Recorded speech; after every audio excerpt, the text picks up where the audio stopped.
Team India young talented opener Yashasvi Jaiswal కు కొంతకాలంగా ఎదురుదెబ్బలు తగులుతూనే ఉన్నాయి.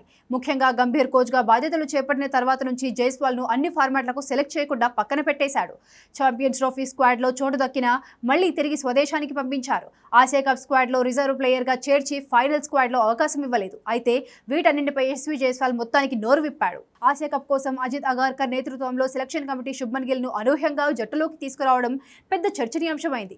గిల్ రాకతో యశస్వి జైస్వాల్, శ్రేయస్ అయ్యర్ లాంటి ఆటగాళ్లకు కనీసం స్క్వాడ్ లో కూడా చోటు దక్కలేదు. ఇంకా సంజు శాంసన్ పరిస్థితి అయితే ఏకంగా ఓపెనర్ స్థానాన్నే కోల్పోయాడు.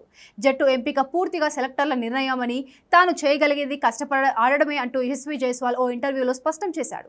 ఇప్పటి వరకు 23 టీ20లు ఆడిన జైస్వాల్ 164.31 స్ట్రైక్ రేట్తో 36.15 సగటుతో 723 పరుగులు చేశాడు.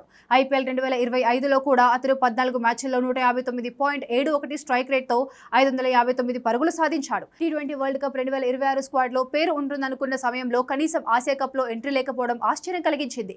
తాను పెద్ద స్థాయిలో ఏదో సాధిస్తానని నమ్మకం ఎప్పటి నుంచో ఉందన్నాడు. ఆగిపోకుండా కష్టపడుతూనే ఉంటానని చెప్పుకొచ్చాడు. ప్రపంచ కప్ గెలిపించడం తన కలగానే చెప్పుకొచ్చాడు. త్వరలో వెస్టిండీస్ లో జరిగే 2 టెస్టుల సిరీస్ లో యశస్వి టీమిండియా జెర్సీలో మళ్లీ కనిపించనున్నాడు.